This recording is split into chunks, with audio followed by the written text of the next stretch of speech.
My area of specialty is something called developmental coaching, and many of you have not heard that term, developmental coaching, although I've looked on the computer and it seems like everybody's coming up with that name now. So let me kind of define what I had in mind. I'm the original founder of it. It basically deals with improving the self-esteem, reducing stress, teaching people how to move forward by writing goals, how to change mindsets. That's basically what it's about. But let me talk about how this came about.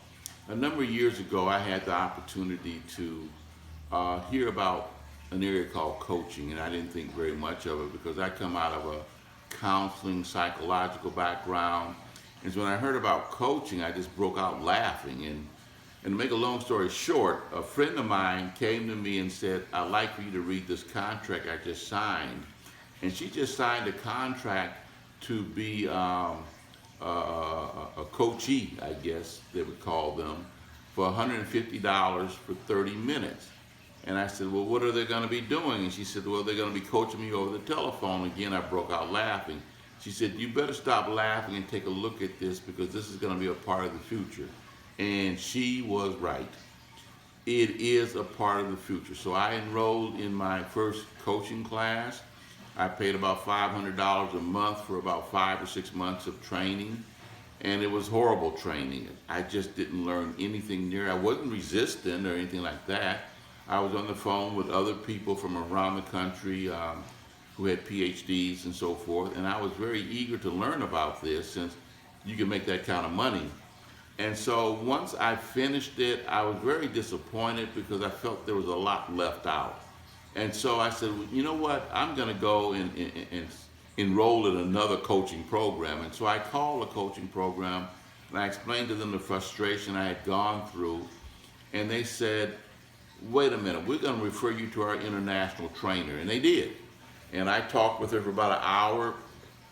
And after listening to me, she said, you know what, Mr. Farmer, why don't you go and establish your own coaching program, and I'll gladly come over and teach a course for you because we're trying to get people where you are. And so that's what I did. I decided to develop my own coaching program. I did not know I was going to call it developmental coaching until one day I was meeting with a marketing director, and I said, I don't have a name for my new coaching program. And she said, well, what about developmental coaching?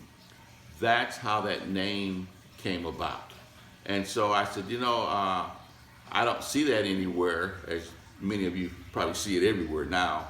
But I said, I want to specialize in working with the mindsets because I run into a lot of people who are stuck in one mindset and they can't make the transition.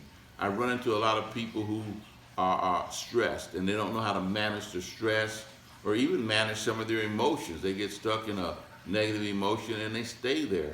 And also, there's a lot of folks who don't know how to move forward. They're stuck. I had a gentleman once come in and he had been stuck. He had just lost his wife.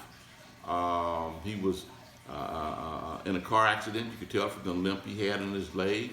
And when he sat down, he said, I've been to psychologists, I've been to counselors. And he said, Mr. Farmer, nobody can do anything with me. He said, I am stuck. Can you help me? And I said, yeah, I'm going to use developmental coaching to move you forward. And within the second session, he was moving forward. And by the time we got to the 10th session, and it was strictly coaching, not counseling or therapy, he just did not know how or did not have the tools to move forward. And so by the 10th session, he turned around and said, you know what? He says, I want to be trained in what you're trained in so I can assist other people out there who might be stuck or stressed out or don't have the tools to move forward. And so I trained him how to be a developmental coach. And that's what I'm going to be about. I'll be talking about a lot of that with you, about different aspects of developmental coaching that we work on, how to give people tools. A lot of people are just lacking basic tools. It's not that they have psychological problems, they just don't have the tool. You give a mechanic a butter knife and say, okay, I want you to overhaul the engine.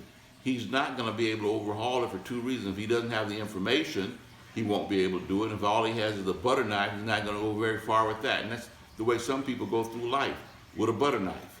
They don't have all the tools to deal with how to cope with stress, how to problem solve. That's a word that's used very loosely now, problem solve. Most folks don't know how to do that, how to make good decisions or good choices. And so that's what developmental coaching is, to give you some basic things that will help close the gap and move you forward.